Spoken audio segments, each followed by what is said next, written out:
আশা করি সকলে ভালো আছো। হরিনারায়ণপুর ইউনিয়ন উচ্চ বিদ্যালয় কর্তৃক অনলাইন ক্লাসে সকলকে স্বাগত। আমি আজকে এসএসসি 22 সাল তোমাদের গণিত বিষয়ে আমি শ্রেণীকক্ষে যেটুকু পাঠ শেষ করেছি 9.1 9.2 এরপরে সেখানে আমাদের কিছু সৃজনশীল প্রশ্ন আছে, আমরা এগুলো সমাধান করব।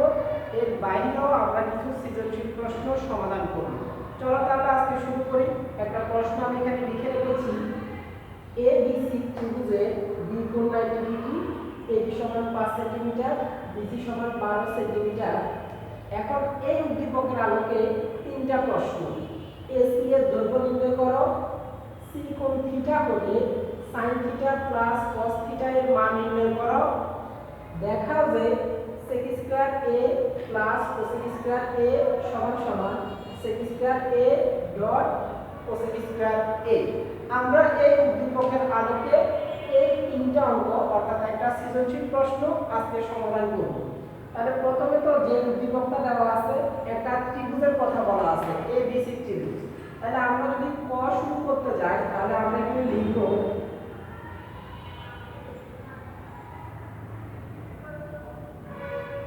দেওয়া আছে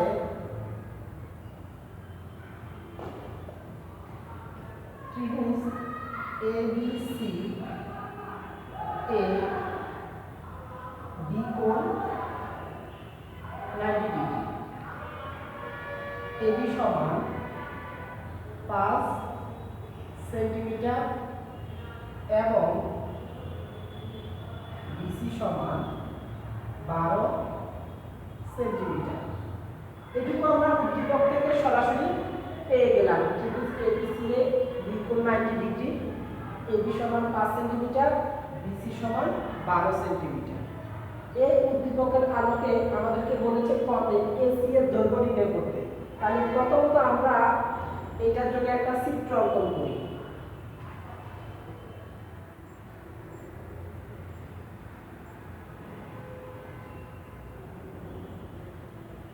যেহেতু ত্রিভুজের নামটা হবে এবিসি, তার মধ্যে বি কোণটা হবে 90 ডিগ্রি, তাহলে আমরা এখানে বি কোণটাকে 90 ডিগ্রি এখানে দিয়ে দিলাম। আর আমাদের এ আর হচ্ছে সি। এখন এই ত্রিভুজের মধ্যে আরো দুটো মান দেওয়া আছে, এবি এর মান হচ্ছে 5 সেন্টিমিটার আর বিসি হচ্ছে 12 সেন্টিমিটার। আমাদেরকে এসিটা বের করতে বলেছে। এখন এই ত্রিভুজটা যেহেতু বি কোণটা 90 ডিগ্রি, তাহলে এটা একটা সমকোণী ত্রিভুজ। সমকোণী ত্রিভুজের ক্ষেত্রে আমরা পিথাগোরাসের উপপাদ্যটা ব্যবহার করতে পারি। তাহলে আমরা লিখতে পারি, সুতরাং ত্রিভুজ এবিসি হতে পারে পিথাগোরাসের উপপাদ্য হচ্ছে প্রতিভুজ স্কয়ার সমান লম্ব অর্থাৎ এবি স্কয়ার যোগ বিসি স্কয়ার। এবি এর মানটা আমাদের এখানে দেওয়া আছে 5, বিসি এর মান হচ্ছে 12 হোল স্কয়ার। 5 এর উপর বর্গ মানে 5 কে 5 দ্বারা গুণ, তাহলে 25, 12 উপর স্কয়ার মানে হচ্ছে 144, তাহলে হবে 169 বা এসি সমান √169। তাহলে আমরা এটা পেয়ে গেলাম 13। অর্থাৎ এসি এর মানটা আমরা এখন লিখতে পারি এই জায়গায় 13 সেন্টিমিটার। তাহলে আমাদেরকে পথে বলেছে এসি এর দৈর্ঘ্য নির্ণয় করার জন্য। আমরা এসি এর দৈর্ঘ্যটা নির্ণয় করে ফেললাম। এবার আমরা ক নাম্বার প্রশ্নটা দেখব। সি কোণ থিটা হলে sin theta plus cos theta এর মান নির্ণয় করতে হবে। খ নাম্বার অঙ্কটা করার জন্য আমাদের ক এর চিত্রটা লাগবে। তাহলে আমি এই চিত্রটা রেখে দিচ্ছি। আমরা খ নাম্বার করার সময় একটু লিখব,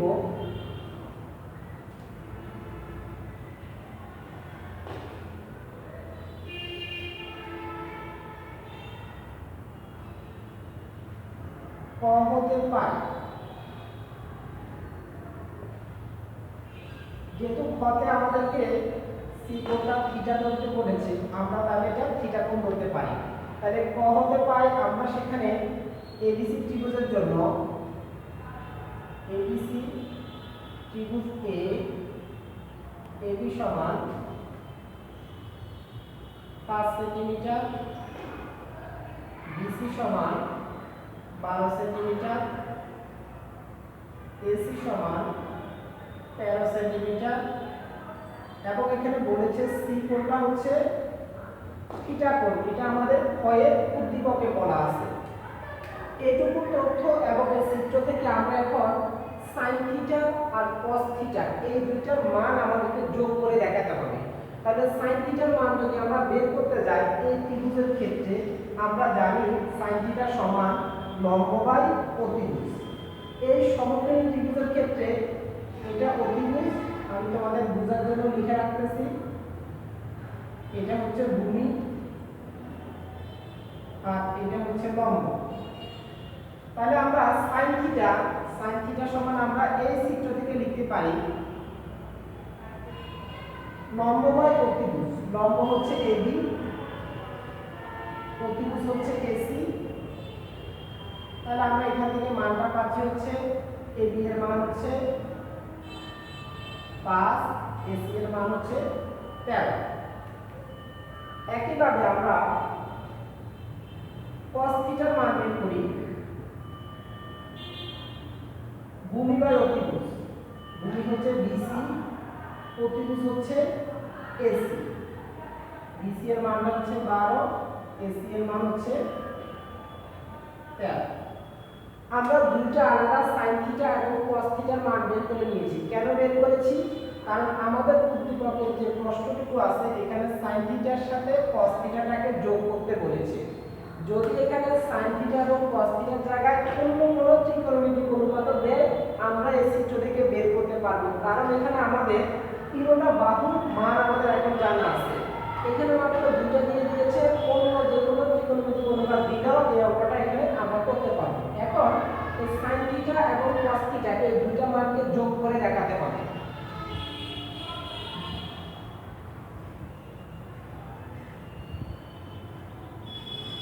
সুতরাং প্রদত্ত রাশি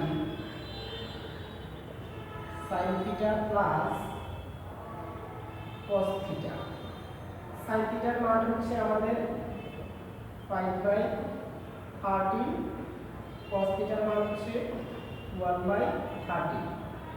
আমরা যদি এই দুটো পদের লসাগু করি, লসাগুটা হবে 30। তাহলে আমরা 13 কে 13 দ্বারা ভাগ করলে 1, 1 কে 5 দ্বারা গুণ করলে 5, প্লাস 13 কে 13 দ্বারা ভাগ করলে 1, 1 কে 12 দ্বারা গুণ করলে 12। তাহলে 12 আর 5 হচ্ছে 17। এটা হচ্ছে আমাদের যে উদ্দীপকটা দেওয়া আছে এখানে sin থিটা প্লাস cos থিটার মান বের করতে বলেছে, আমরা sin থিটা প্লাস cos থিটার মানটা পেয়ে গেলাম। আশা করি সকলে বুঝতে পেরেছো। আমরা ঘনাকারটা সমাধান করব। তাহলে আমরা এখন ঘনাকারে দেখো যে প্রশ্নটা দেওয়া আছে sec square a plus cosec square a equal sec square a dot cosec square a। এখানে একটা জিনিস খেয়াল করো, আগের অঙ্কে আমরা এখানে থিটা কোণ ব্যবহার করেছি এবং থিটা কোণটাকে সি কোণে নির্দিষ্ট করে দেওয়া হয়েছিল, অর্থাৎ সি এর এই জায়গাতে থিটা কোণ দেওয়া হয়েছিল। যখন এটা থিটা কোণ তখন এটা ছিল আমাদের লম্ব, এটা ছিল ভূমি। এখন আমাদেরকে থিটা কোণটা না দিয়ে তারা বলেছে এ কোণ নেওয়ার জন্য। তাহলে এই কোণ, একটা কথা মনে রাখা যে কোণটা তারা নিতে পড়বে কোণের সাথে সবসময় কোণটা উৎপন্ন হবে ভূমির সাথে। তাহলে এখন আমাদেরকে এটা চেঞ্জ করে এটা লম্ব থাকবে না, এ কোণ, যেহেতু এটা আমাদেরকে এ কোণ নিতে বলেছে তাহলে আমরা এখন এটা হয়ে যাবে আমাদের ভূমি, এটা হয়ে যাবে ভূমি, আর কোণের বিপরীত বাহুটা হয়ে যাবে লম্ব। আর অতিভুজটা সবসময় সমকোণের, অর্থাৎ 90 ডিগ্রি কোণের বিপরীত যেটা থাকবে সেটাই সবসময় অতিভুজটা থাকবে। তাহলে একটু খেয়াল করো এ কোণ, অর্থাৎ এখন আমরা এই কোণটা নেব, তাহলে এটা হয়ে যাবে ভূমি আর বিসিটা হয়ে যাবে তখন লম্ব। যদি আমরা সি কোণ বিবেচনা করি তখন আমাদের হয়ে যাবে বিসিটা হয়ে যাবে ভূমি, এইটা হয়ে যাবে লম্ব। তাহলে আমরা এখানে আমাদেরকে sec square a plus cosec square a এই দুইটা মান বের করে যোগ করতে হবে।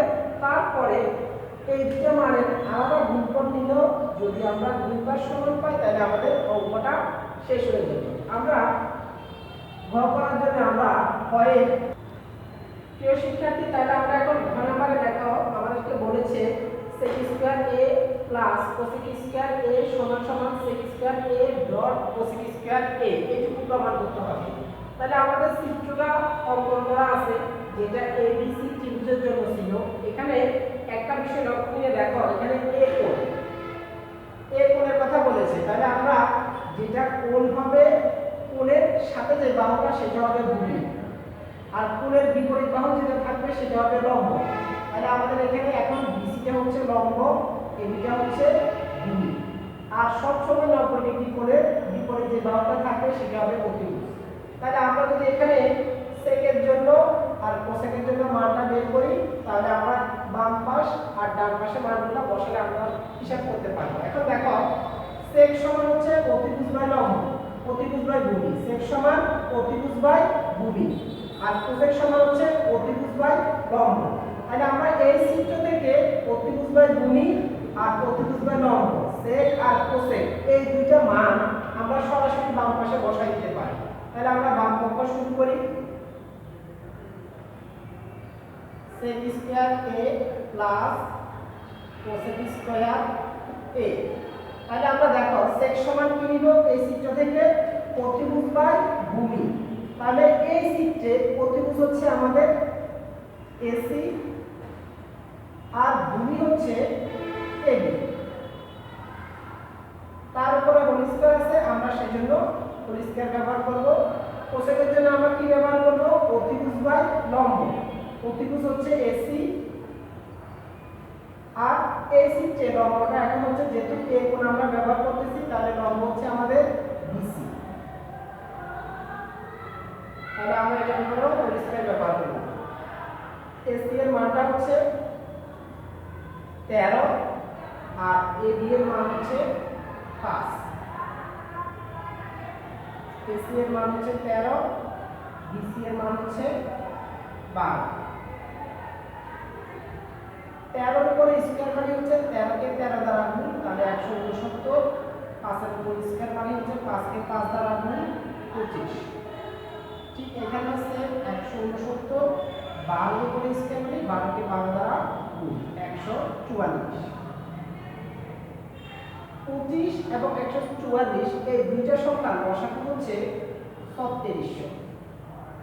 এবার 3600 কে 2500 দ্বারা যদি ভাগ করি তাহলে আমি 144 পাবো। 169 কে 144 দ্বারা গুণ করলে আমি পাবো 24336 যোগ 3600 কে 144 দ্বারা ভাগ করলে আমি পাবো 25। 25 কে 169 দ্বারা গুণ করলে আমি পাবো 4225। এই দুইটা সংখ্যা যদি আমি যোগ করি লসাগু 3600, ঠিক আছে, এই দুইটা সংখ্যা গুণ করলে 28561। এটা হচ্ছে আমাদের বাম পক্ষে আমরা sec square a plus cosec square a মানগুলোকে যখন আমরা হিসাব করলাম তখন আমরা পেলাম 28561/3600। ঠিক আমরা যদি ডান পাশটা করার পরেও এই মানটা পাই তাহলে আমরা বলতে পারবো যে এই দুইটা পাশ সমান। তাহলে আমি ডান পাশটা শুরু করি।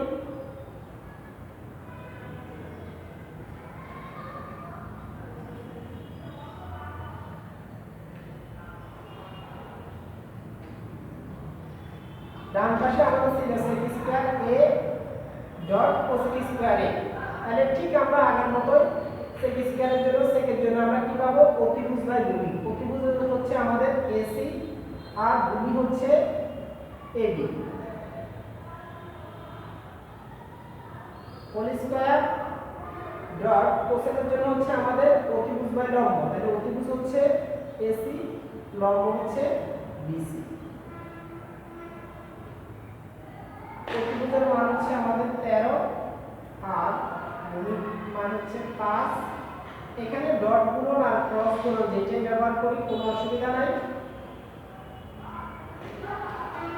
হোল স্কয়ার 169/25 গুণ 169/144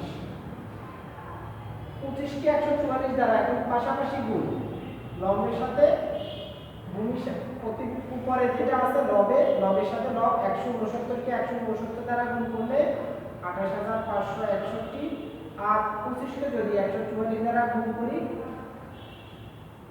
এই সংখ্যাটা পাওয়া যাবে। এখন আমরা বাম পক্ষ ঠিক এই রাশিটা পেয়েছিলাম, তাহলে আমরা লিখতে পারি সুতরাং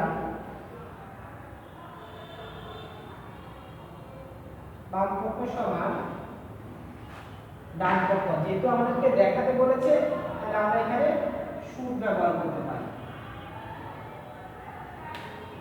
আরেকবার একটু বলতেছি, এই অঙ্কটাতে যেহেতু আমাদেরকে এই কোণটা নির্দিষ্ট করে দিয়েছে, আমরা এই কোণের জন্য এটা ব্যবহার করেছি। ঠিক এই অঙ্কটা আমাদেরকে সি কোণের জন্য দিতে পারতো, তখন আমরা এই ভূমি আর লম্ব যেটা এটা পরিবর্তন করে যাই। ঠিক আমাদেরকে খেয়াল রাখতে হবে যে এখানে কোন কোণটা দিয়েছে ওই কোণের সাথে, অর্থাৎ যেটা কোণটা দেওয়া থাকবে ওই কোণের সাথে যে লম্ব হবে সেটা ভূমি, আর বাকিটা আমাদের লম্ব হিসাবে থাকবে। তাহলে আশা করি এই অঙ্কটা সকলেই বুঝতে পেরেছো। তাহলে আজ এ পর্যন্তই, আমরা পরবর্তীতে বাকি সৃজনশীল অঙ্কগুলো দেখব। আল্লাহ হাফেজ।